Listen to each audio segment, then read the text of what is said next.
recorded in 1972. Prabhupada was talking, and he started off by describing or comparing devotional service to a rose. So when you see a rose, it looks very attractive, sweet-smelling, elegant, and you go to touch the rose, or you go to pick up the rose, you got to be careful of the thorns. So the point Prabhupada was making was thorns.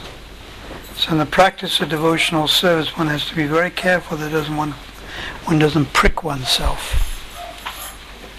And then Prabhupada immediately went into the example of the razor, spiritual life being like the razor's edge, and that you may shave and you may cut yourself. You may shave and cut yourself. So you have to be so careful.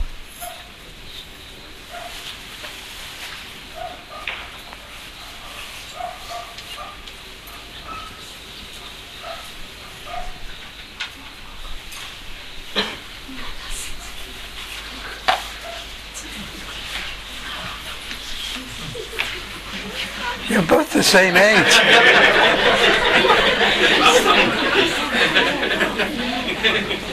Madam Mangal's wife.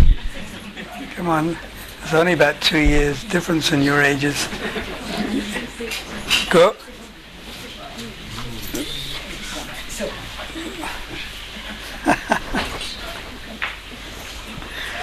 So, yes, Prabhupada was explaining how spiritual life, one has to be so careful of the thorns. And then immediately he went in to explain how the razor's edge, how you can cut yourself. So you have to be so careful. So that example of the thorn struck me. It's true, the rose is a very attractive flower, and you may want to pick it and bring it closer to you.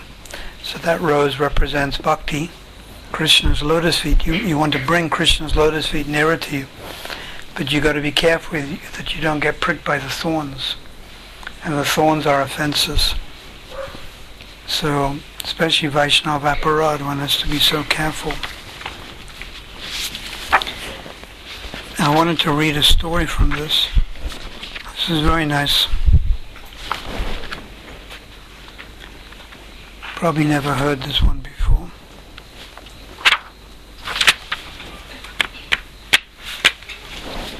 Let's find it.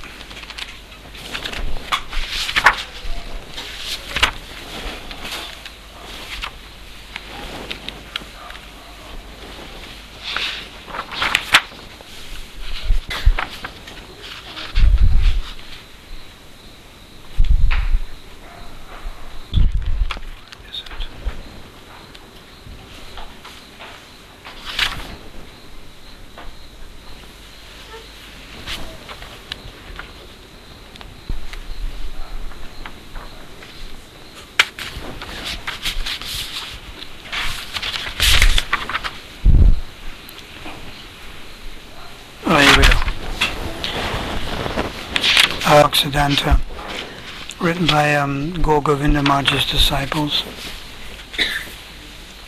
So this is a story. The Brahmachari and the Chaste Wife, adapted from the Nishinga Purana. As there are 18 Mahapuranas, major Puranas, similarly there are 18 minor Puranas, also known as Upa-Puranas. The Nishinga or Narasingha Purana is Upa Purana, but since it focuses on devotion to Vishnu, Nishinga Purana is considered to be in the mode of goodness. Nishinga Purana is a standard reference that has been cited by many of our previous acharyas. The famous prayer from the Nishinga Purana that begins with the words Namaste Narasingaya Praladadara Dayane is quoted by Krishnadas Kaviraj in Chaitanya Charitamrita. The following story from the Nishinga Purana chapter 13, illustrates the negative effects of pride and the power of a chaste lady. So pride is our enemy. What is the opposite of pride? Humility. And for a woman, chastity gives her a lot of power. When a woman is chaste, she becomes a very powerful person. We know the example of Gandhari. She was very chaste. When she knew that she was to marry and that her husband was blind, what did she do? Voluntarily, blindfolded herself. What a high standard. Now you consider that happening nowadays. Would that happen nowadays? Highly unlikely. There was once a righteous Brahmin named Kashyapa. He had mastered all the scriptures and was expert in explaining them. Disinclined to performing another's duty, he was daily absorbed in the worship of Lord Narasingha and was always engaged in performing yajna. Every morning and evening he would offer oblations unto the sacred fire, and he would always show proper hospitality to the Brahmins and guests at his residence. His wife was named Sarathi. She was a high-minded lady, was honored for her virtue, and she led a spotless life in the service to her husband. Due to her chastity and devotion, she was endowed with the power of knowing things beyond the range of the senses. So this lady, due to her chastity and devotion, knew things beyond the power of the senses. In other words, she knew things that were happening elsewhere. She had that power. There was also a wise Brahmin named Yagna Shaman, living in the land of Koshala. He had a devoted and religious wife named Rohini, who was endowed with all auspicious features and an embellished character. After some time, Rohini gave birth to a son. Yagna Shaman performed all of the recommended purificatory ceremonies for his son, as described in the Vedas. The boy was named Deva Shaman. So the son was called Deva Shaman.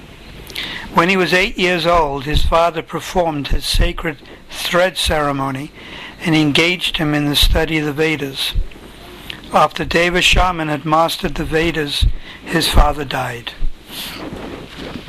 At the death of his father, both the son and the mother were grief-stricken. Deva Shaman performed the funeral ceremony for his father according to the instructions of saintly persons, and then he decided to travel to different places of pilgrimage. Deva Shaman's fame as a great brahmachari gradually spread far and wide. He had no residence and was always wandering from one place to another. Maintaining himself by begging alms, he was always chanting Vedic mantras and performing sacrifice. Meanwhile, with her husband dead and her only son living as an ecstatic, Deva Shaman's mother, Rohini, had no means of support and was suffering terribly. In the course of his wanderings, one day Deva Shama came to the bank of a river, where he took bath. Spreading his cloth on the ground to dry, he sat in meditation. Just then a crow and a crane came and suddenly flew away with his cloth. Seeing this, Deva Shama became angry and shouted abuse at them. The birds then dropped the cloth on the ground, passed stool on it, and flew away. All right, following so far? I'll be asking questions. Deva Shaman looked at them with wrath, anger, and immediately the birds burned to ashes. Surprised to see this, Deva Shaman concluded there was no one in the world equal to him in penance. So he became proud. Proud of the strength of his austerity, Devashaman left the river to seek alms at a nearby village. He came to the house where the devoted wife, Sarathi, and her husband Kashyapa lived. Devashaman came to their door and requested Sarathi to give him alms. However, Sarathi was just then serving her husband his midday meal. Although she saw Devashaman at the door, she remained silent and attentive to her husband. After her husband had eaten, she washed his feet with warm water. Only then did she come forward to offer alms to the brahmachari. Having been made to wait for so long, Devashaman was very angry.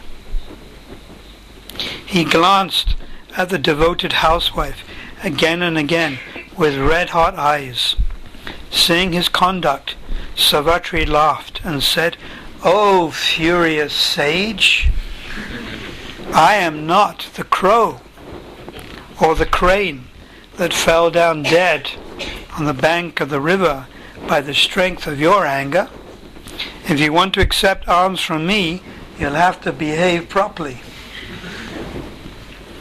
Collecting the alms given by Sarathi, Devashaman quietly left that place. Walking back to the river, he again and again thought in his mind, how is it that she had come to know of the death of the crow and the crane? Leaving his begging bowl by the river, Devashaman returned to the village.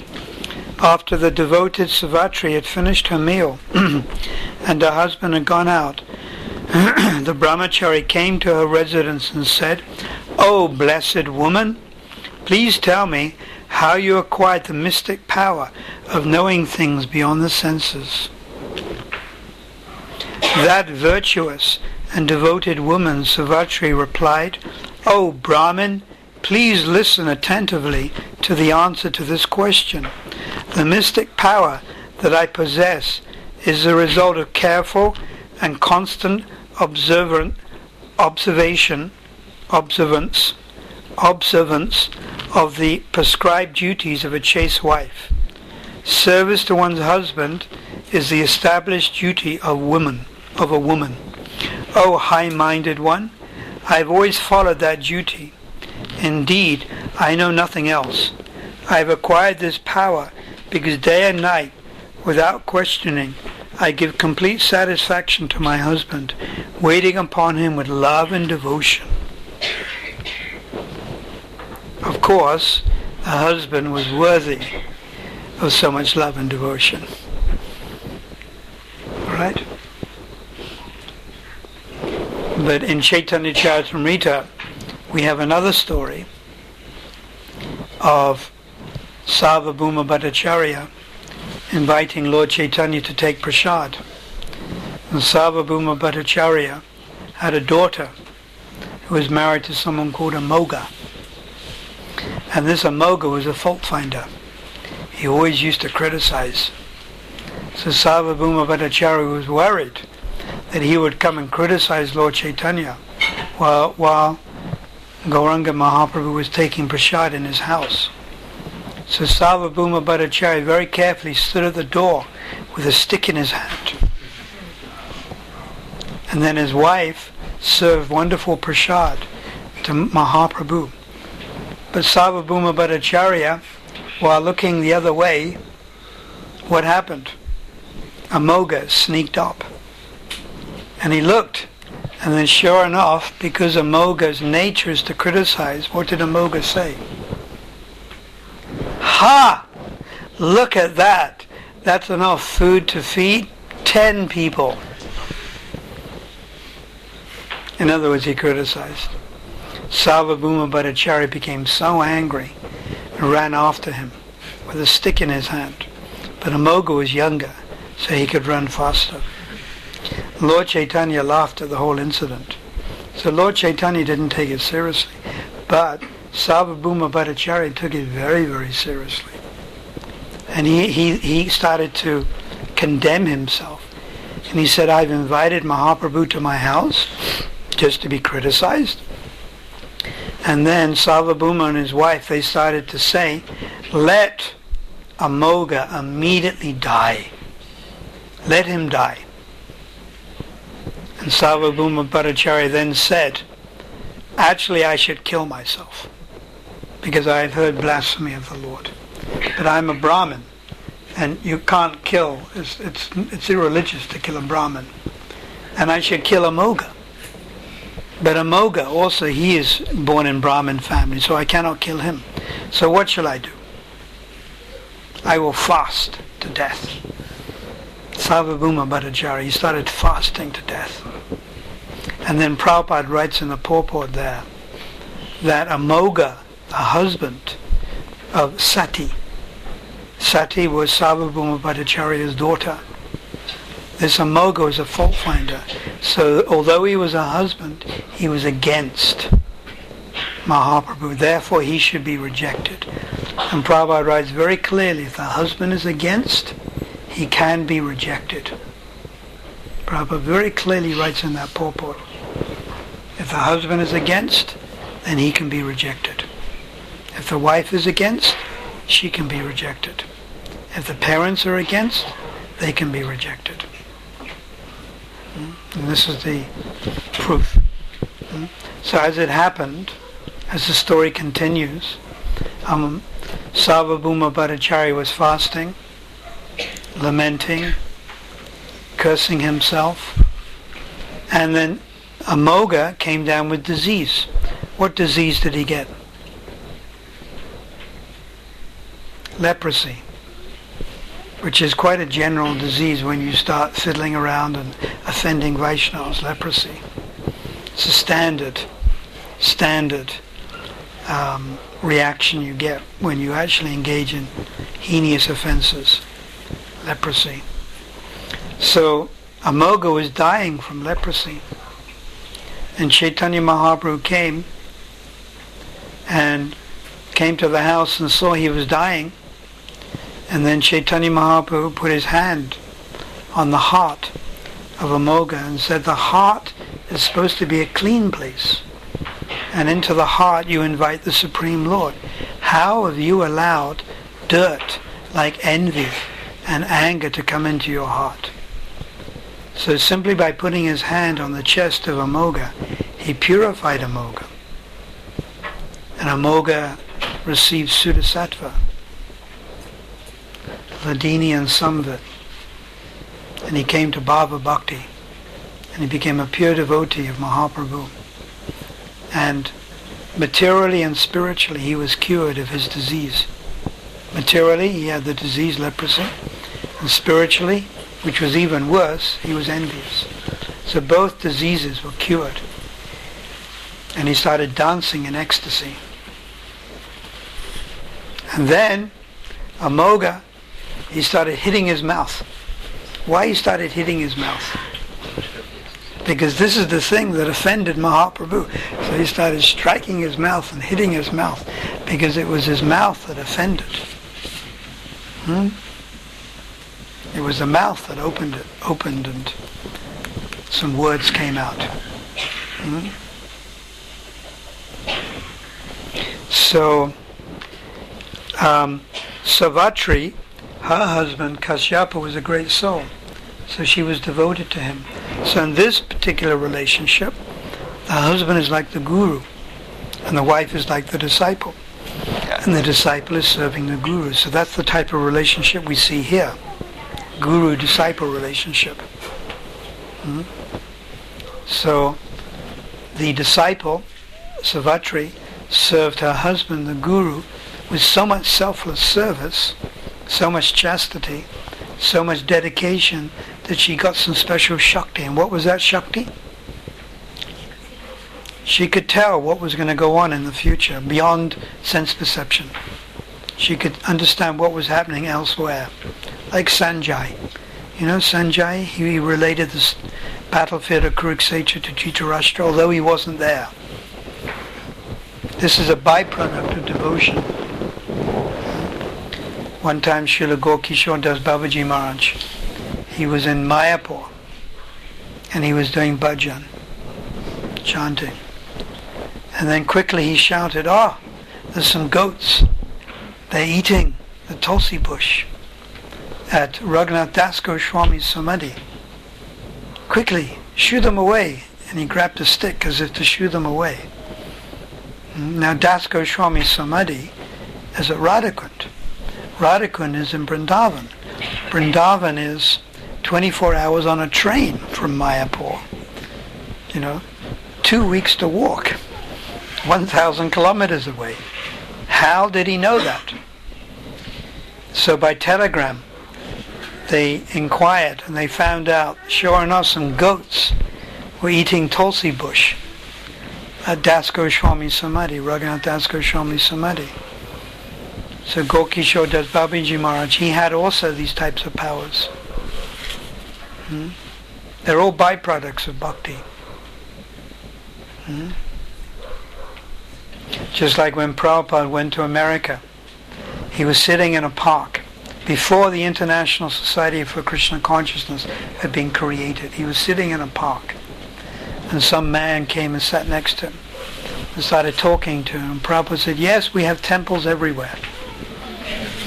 Yes, we have temples here and here and here, and all these things are going on. But at that time it hadn't happened. But Prabhupada was able to see, yes, we have temples everywhere.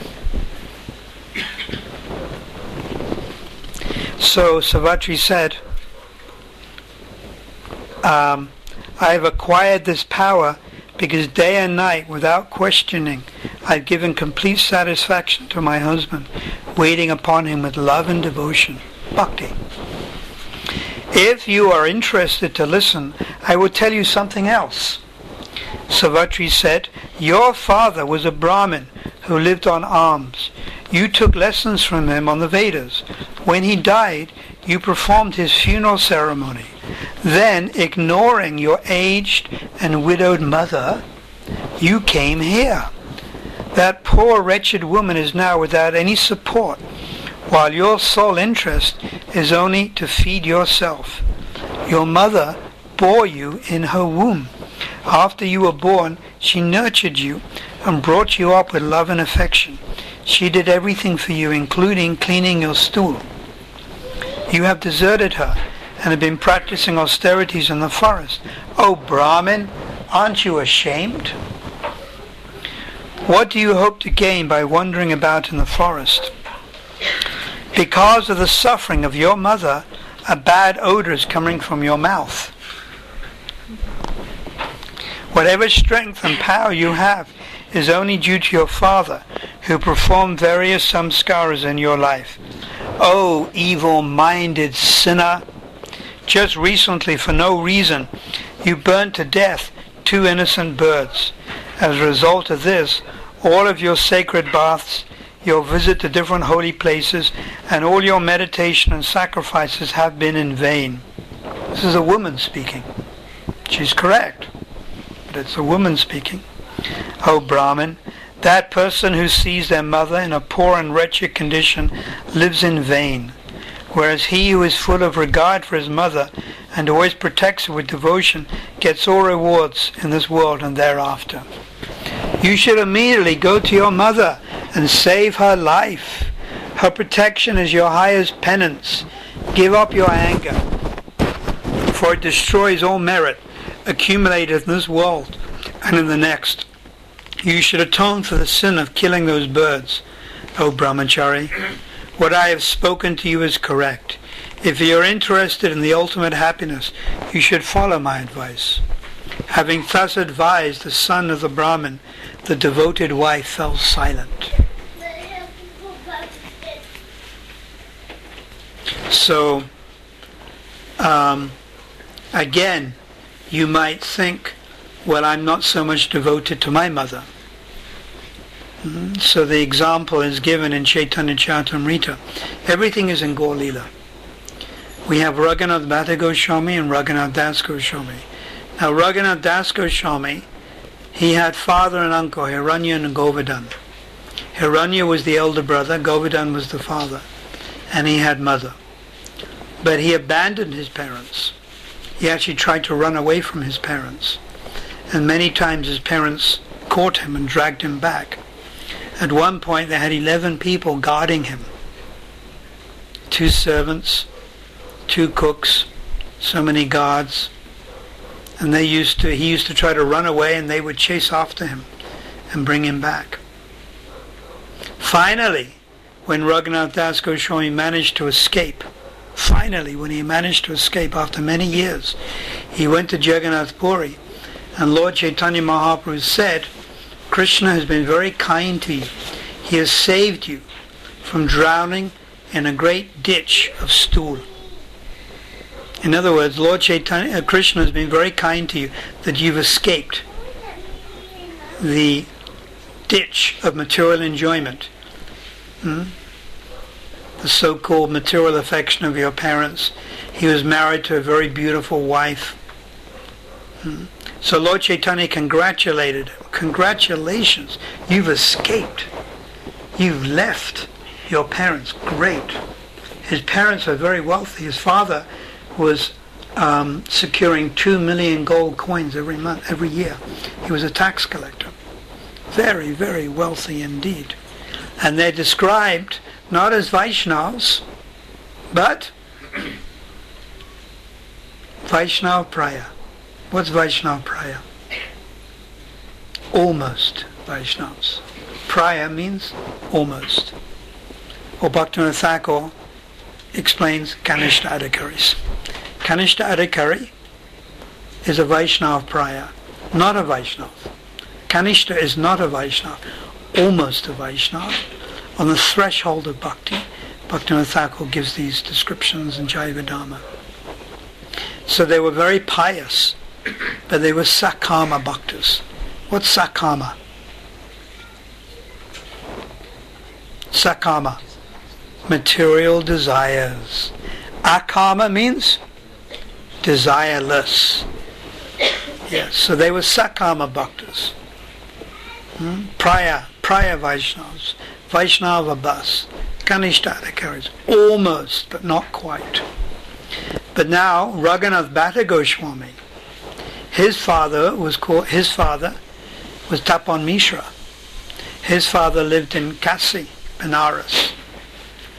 And Raghunath Bhatta Goswami, he wanted to go and see Mahaprabhu in Puri. So his father and mother said, go, we give all blessings. Completely the opposite to what Raghunath Das Goswami's parents did. They said, don't go. So they gave all blessings, because they were pure devotees. They were not Kanishtas. They were Uttama Bhagavats. And Raghunath Bhatta Goswami stayed in Jagannath Puri for about 10 months. And then Mahaprabhu said, you go back to Benares and serve your mother and father. Serve them. Why? Because they're pure devotees. They're pure Vaishnavas. They're not Kanishtas. They're not Vaishnava Praya. Go back and serve them. So Raghunath Bhatta Goswami went back and served his father and mother for 4 years. Then his father and mother died. He performed the ceremonies, and then he went back to Puri. Stayed with Mahaprabhu again, and then Mahaprabhu sent him to Vrindavan. So there's the difference. Raghunath Das Goswami, he's trying to escape his parents, and his parents won't let him go. And when finally he escapes, Mahaprabhu says, well done, you've escaped. You are like a worm living in a ditch of stool. That's the words. Gauranga Kappa Briksha. Raghunath Das prays that I've been delivered from the great suffering of being like a worm living in the stool of material enjoyment, a ditch of material enjoyment. And then we have the Raghunath Bhatta Goswami, whose parents are pure devotees, and Mahaprabhu said, you go back and you serve them. So you see the difference. So, having thus advised the son of the Brahmin, Savatri, the devoted wife, fell silent. Devashama then said to Savatri, O blessed lady, please forgive me for the harm I have done to you by looking at you in anger. You have told me what is good for me, O righteous lady. After returning to take care of my mother, what duty shall I perform to attain the supreme goal? So this is a good quality that Devashama had. he immediately accepted this lady as his guru. Right? He's accepting her as guru. Please tell me what I should do. You've given me good advice. Thank you so much. The devoted wife, Sarathi, replied, "Listen carefully. I shall now tell you the duties that you have to perform. You should maintain your mother by begging, and you should also perform the prescribed atonement for the sin of killing the 2 birds." She's taking very seriously the killing of the 2 birds. Keeps them coming up, huh? In the land of Koshal, there is a girl born in a Brahmin family who is destined to become your wife. When you return home, her father will offer her to you. You should accept her at that time. She will give birth to a baby boy who will perpetuate your family. With the passing away of your wife, you should take up the order of Tridandi Sannyas, provided you sincerely follow the disciplines of the Sannyas ashram. Then by the grace of Lord Narasimhadev, you will certainly attain the abode of Lord Vishnu. Because you have inquired from me, I have prophesied all these things. If you do not have faith in my words, then you may do as you like. The Brahmin, Deva Shaman, said, "O devoted wife, I shall immediately return to take care of my mother. O auspicious one, when I reach there, I will do everything according to your advice." So you see now, Deva Shaman, he may have had pride, but on being confronted with a superior personality, although it was a woman, he immediately accepted her and everything she's saying. So basically he's accepting her like guru. So he may have been angry and killed 2 birds. He may have ignored his wife, his mother, but he had a good quality. He was submissive to authority, and he's being very submissive to Sarathi. Having said this, Deva Shaman at once started for his home. There, free from anger and delusion, he maintained his mother with all care. He got married and was blessed with a son. When his wife passed away, he took up the life of a wandering mendicant. He treated pebbles, stone and gold on an equal level, and by the grace of Lord Narasimhadev, he attained a spiritual abode of the Lord. One may ask how it was that the brahmachari was obliged to maintain his aged mother, since he had devoted himself to religious pursuits and was strictly following the vow of brahmachari. Would he not be free from the obligation to his mother, as is the following injunction of the Bhagavatam? Now there's an injunction from the Bhagavatam translation. Anyone who has completely given up all worldly relationships and who has taken absolute shelter of the lotus feet of the Lord, who gives us salvation and who alone is fit to be taken shelter of, is no longer a debtor or a servant of anyone, including the demigods, forefathers, sages, other living entities, relatives and members of human society. That's quoted in the Bhagavad Gita in chapter 1 also. It should be noted, however, that this injunction of the Bhagavatam applies only to those persons who have taken full shelter of the Lord. Although the brahmachari, Deva Shaman, appeared to be living a highly pious life, his activities were still on the material platform. His objective was material piety through performing religious activities and visiting places of pilgrimage. He had not left home in pursuit of the Supreme Lord, nor had he sought out the association of transcendentalists, nor had he taken shelter of a bona fide spiritual master. So in other words, sakama. Sakama means full of material desires. Although he considered himself to be free from obligations to the world, because his pursuits were only external, it was improper for him to abandon his religious mother. Since his activities were still on the material platform, the only fruit he received from them was an increase in the false prestige. So this is true if you engage in austerities for the sake of engaging in austerities. This increases your pride. You understand that? If you engage in penance or austerities just for the sake of that austerity, then it increases your false ego. You become proud like Devasa Muni. But if you engage in austerity for the pleasure of Guru or Gauranga, then it's all right. Just like on Ekadashi, you fast till midday, or maybe you fast the whole day, or maybe you chant extra rounds, or Nirjala Ekadashi. Many of you may fast and take no water. But why are you doing it? You're doing it for the pleasure of Guru and Gauranga. Then that means that austerity is a byproduct of your bhakti. The real thing is bhakti. You want to please the Lord. And a byproduct of that bhakti is a little bit of austerity.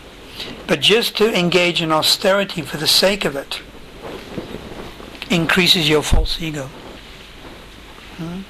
Prabhupada said even a cold shower can be sense gratification. So we see this. This is sometimes a problem with sannyasis. They become a little bit too austere, and is not a byproduct of bhakti. And from that austerity comes some feeling of superiority. I am better than the lowly grihastras, than the lowly women, than the lowly others who can't be austere as I am. And from that comes some pride. Sometimes you see this actually in a sannyasi. Some little pride is there. It's dangerous. The real thing is bhakti.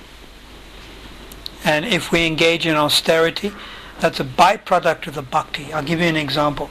Raghunath Das Goswami. He's chanting Krishna's name. He goes into samadhi, completely absorbed in antaranga bhakti, internal meditation, for 2 days.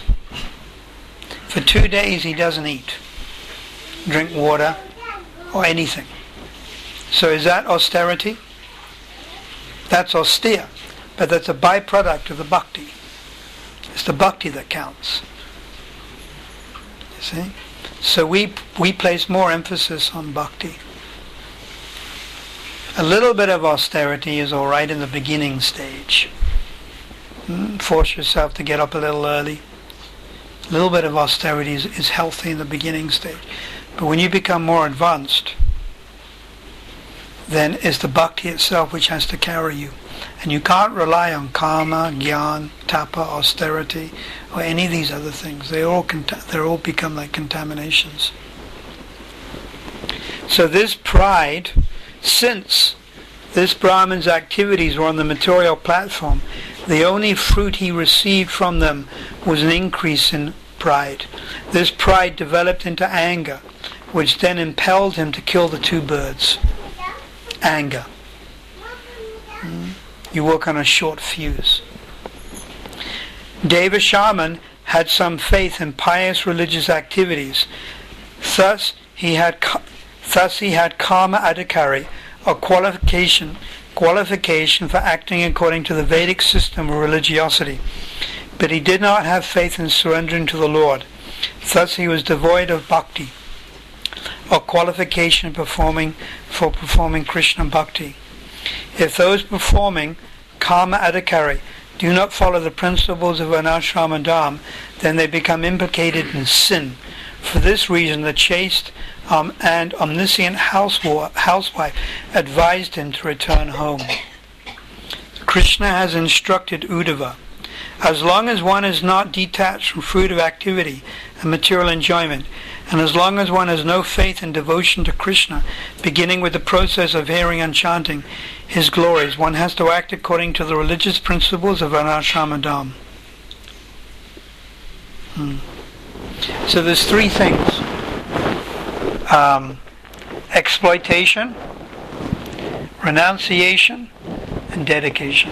The acharyas have described. So karmis are interested in exploitation. They simply try to exploit their environment, relationships, situation. They try to exploit it for their own sense enjoyment. And we see it all around us.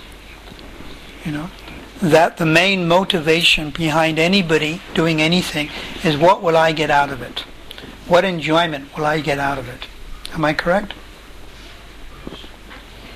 Like it's Sunday tomorrow. So materialists are thinking, I could go to the beach. But they're thinking, now what enjoyment will I derive from this? I could go to the park. I could go to Blue Lagoon. I could go to Sugar Mill Casino. They're thinking in terms of, what enjoyment will I derive from this? It's exploitative. So this is the disease, this exploitative mood. So after having tried to enjoy material energy for many, many lifetimes, then you come to the next stage. You become a little tired of it. You become a little sick. And you become a little detached. That's called renunciation. Those are the jnanis. You renounce. Oh, I don't want any relationships. Oh, I don't want a husband or wife. I don't want any children. I don't want to become attached to anything. It's called renunciation. But beyond that is the third realm.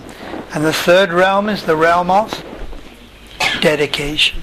You dedicate yourself to the service of Krishna and Krishna's representatives, Guru and Gauranga. So exploitation, the realm of exploitation, the realm of renunciation, and then the top realm of dedication. But sometimes it's a little mixed. So this is where the problem comes. Mixed bhakti, Mishra bhakti. Mishra bhakti means mixed. And Kevala bhakti means pure. So Mishra bhakti means it's mixed.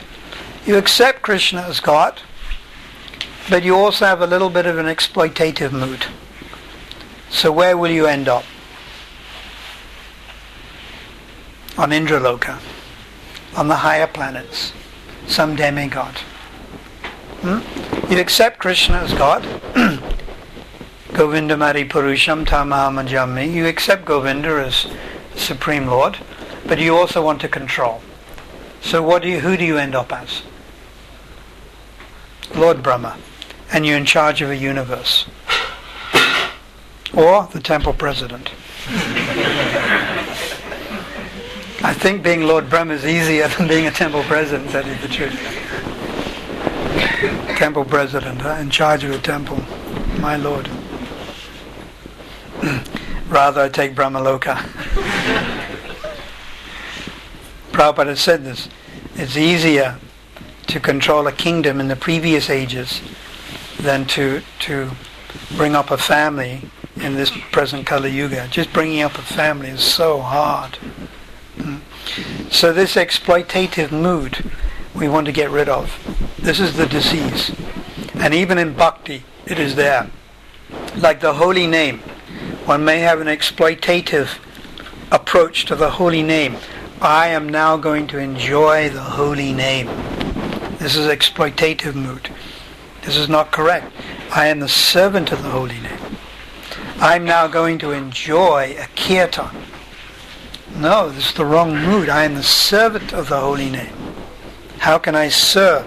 How can I assist in the kirtan?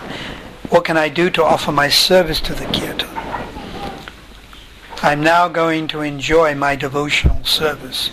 You don't actually, it's the wrong approach. What can I get out of devotional service? Again, it's I. Ishvaraham Maham Bhoga. Is that emphasis on I.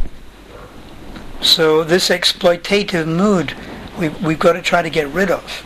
But it takes time. It's not, you don't do it in a weekend. It's a gradual process. Going from Mishra Bhakti to Kevala Bhakti. Going from Sakama Bhakti to Akama Bhakti. Going from Kanishta to Uttama. It's gradual. So it's the exploitative mood I want to give up.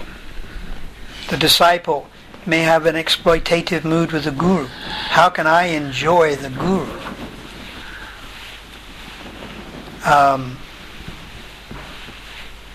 what pratista, name and fame, can I get out of my service to Guru? What recognition can I get out of service to Guru? You know, how many pats on my back will I get from Guru? You know, so this is exploitative mood. So we don't want this exploitative mood. We want selfless mood, unadulterated, selfless mood.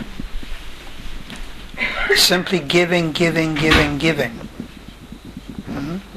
So I was also thinking about this the other day in relation to like the service Mukunda is giving to Shrutakirti. See, Mukunda is not related to Shruta. So it's not like it's a family member serving. This is described in the 10th canto when the gopis went to Krishna and they said, you know, some people, when you serve them, they ignore you. Some people, when you serve them, they reciprocate. And some people, when you serve them, they don't reciprocate. Which category are you in? The gopis challenged Krishna in chapter 33. There's a whole section of that where Krishna began to explain that if you simply reciprocate with someone when they serve you, then that's business. You understand? I will reciprocate with this person when he serves me. Now that's called business. So that's the lowest kind. Then another kind is that you serve someone, but they don't serve you. Now that's higher. You understand that? You serve someone, but they're not serving you. They're not reciprocating with you. And that's two categories. Parents and guru. And first is parents. Parents will serve the children, and sometimes the children don't reciprocate with the parents. Sometimes they're quite rude to the parents. Sometimes they abandon their parents. But the parents are always ready to serve the children. But that's because of a relationship. Higher than that is guru and disciple. Disciple, guru serves the disciple. Guru is always praying for the benefit of the disciple. But sometimes the disciple becomes akritagya, ungrateful. And he abandons. And just goes away, he abandons. Like some of Srila Prabhupada's disciples drifted. But Prabhupada was still praying for their well-being. He was still their well-wisher. Your ever well-wisher. But they had abandoned him. You see?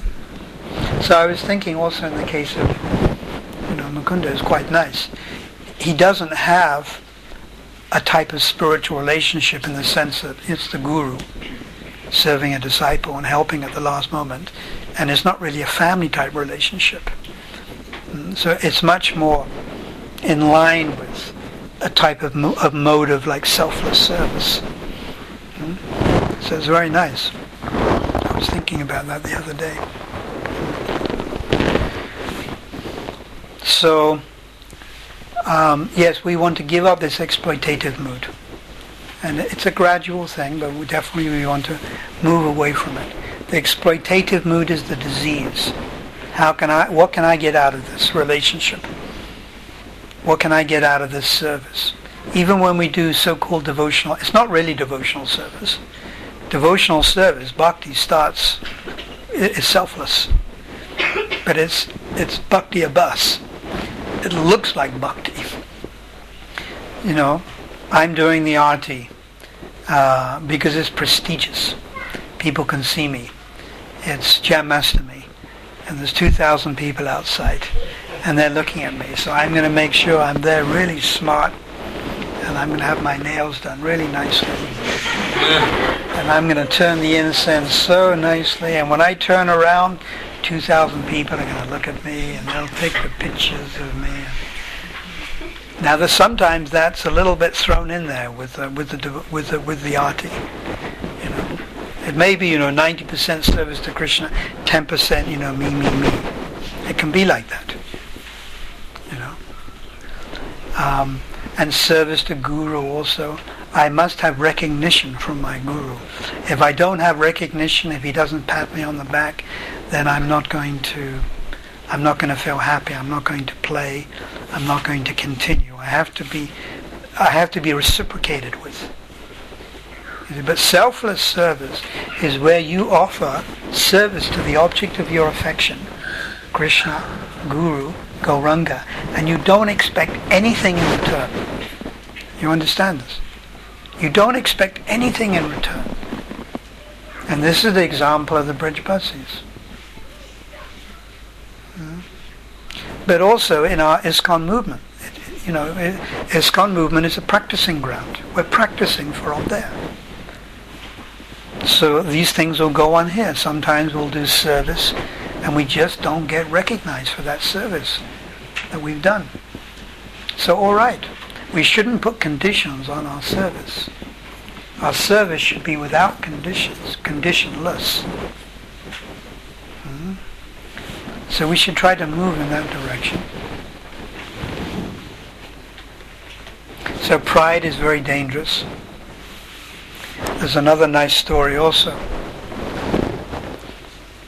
This is concerning Narada Muni. Narada Muni. One time,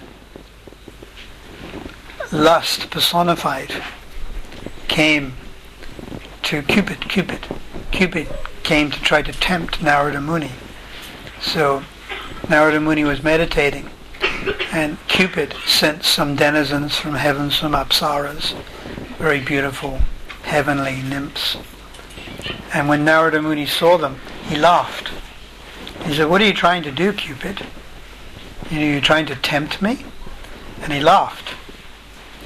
And then Narada Muni thought, this is quite amazing, because previously Cupid tried to tempt Lord Shiva. And Cupid came with some heavenly nymphs to try to tempt Lord Shiva.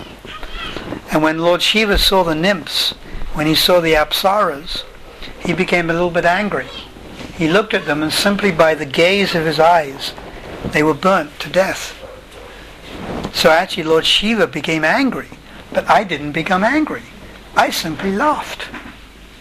And he thought, wow, that's not bad. It seemed like, I may even be superior to Lord Shiva.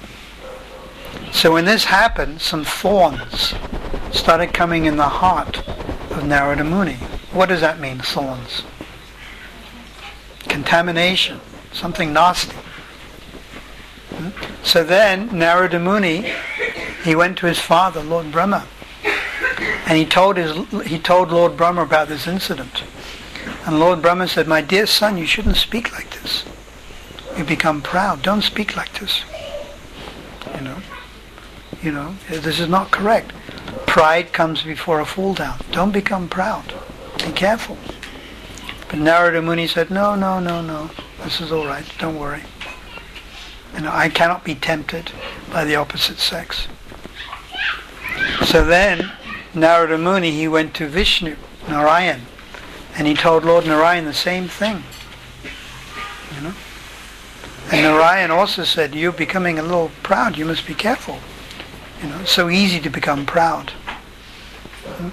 But Narada Muni again said, "No, I'll be able to control things, balance things." So while Narada Muni was returning from Vaikuntha, he went past a particular universe that he hadn't seen before. In that universe, he saw one particular planet, and in that planet he saw one kingdom. And in that kingdom he saw one king. And that king had a most beautiful daughter. And this lady was so beautiful, he couldn't believe her beauty. And he became attracted. Narada Muni became attracted. And he saw this lady and he thought, wow, all these years I've engaged in austerity. All these years I've been a brahmachari. And I never asked the Lord for anything. So if I just ask for one thing, what's the big deal? So he thought in his mind, if I could just become the husband of this lady, she is so beautiful. So on that occasion, it was this lady's Swayambhuvu, what do they call it? Swayam? Swayamvar, where they choose their own husbands. Amongst the Kshatriya queens, princesses, they're allowed to do that.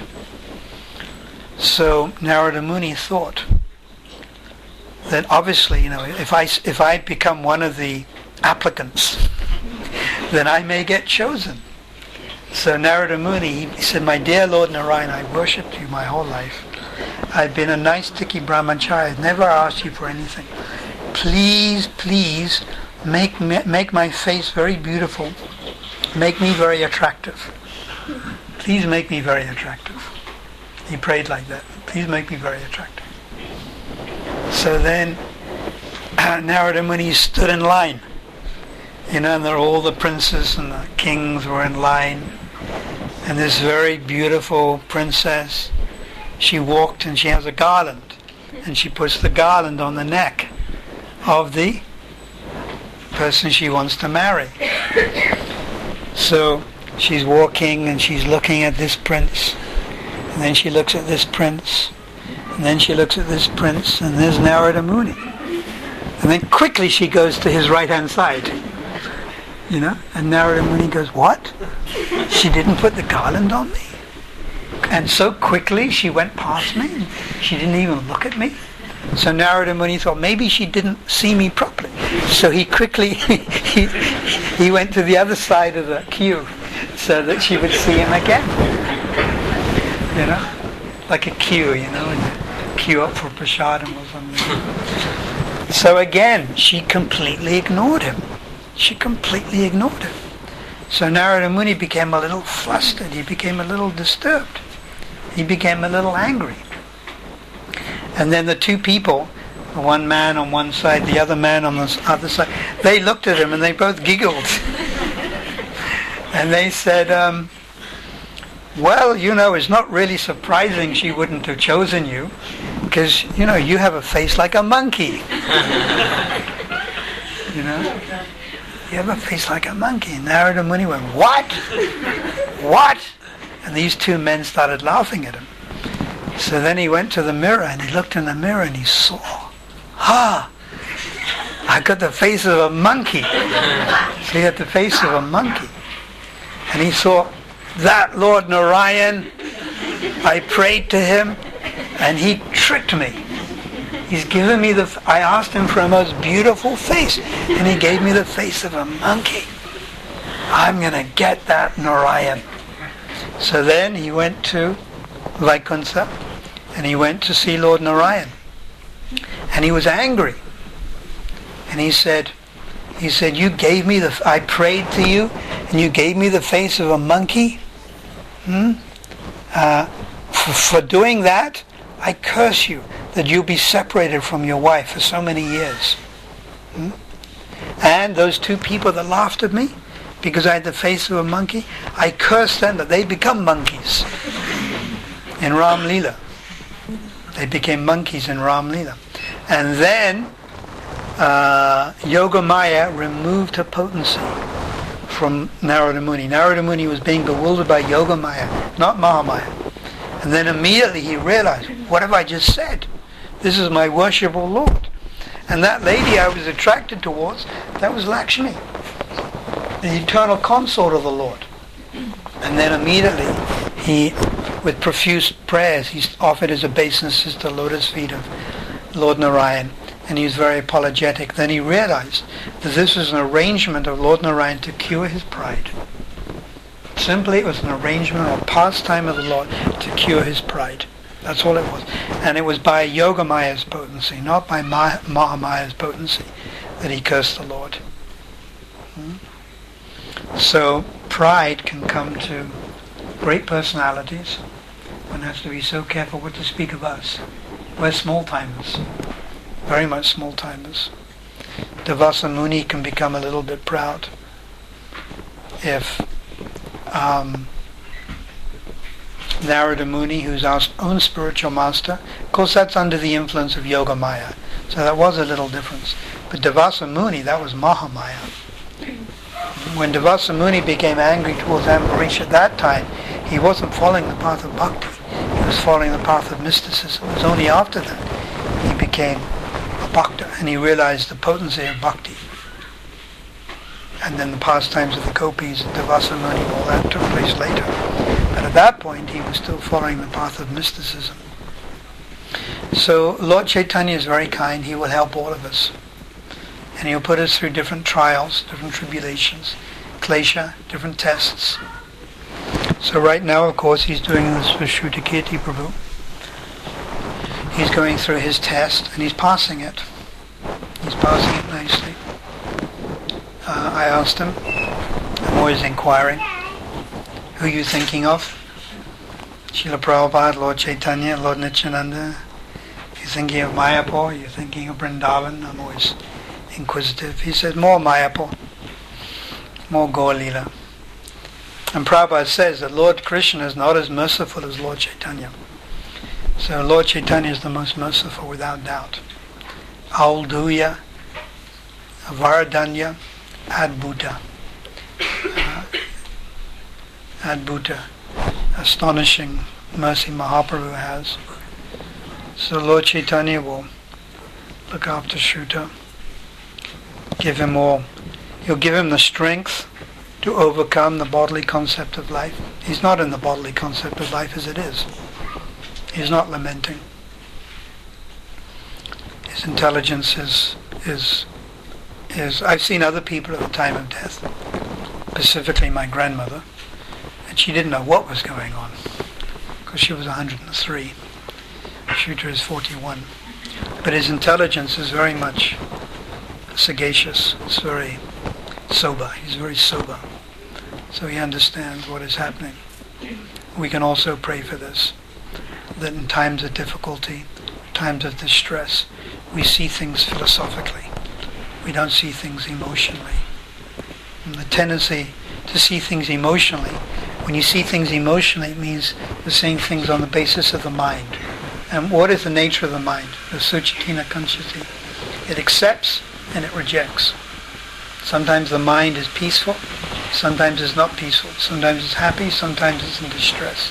It's the nature of the mind. With intelligence, we've got to go beyond the mind. Intellectual level. Understand I'm not this body, I'm the soul. Srila Prabhupada ki jai. Shri Shri Radha Radhanath ki jai. Shri Shri Radha Damodar ki jai.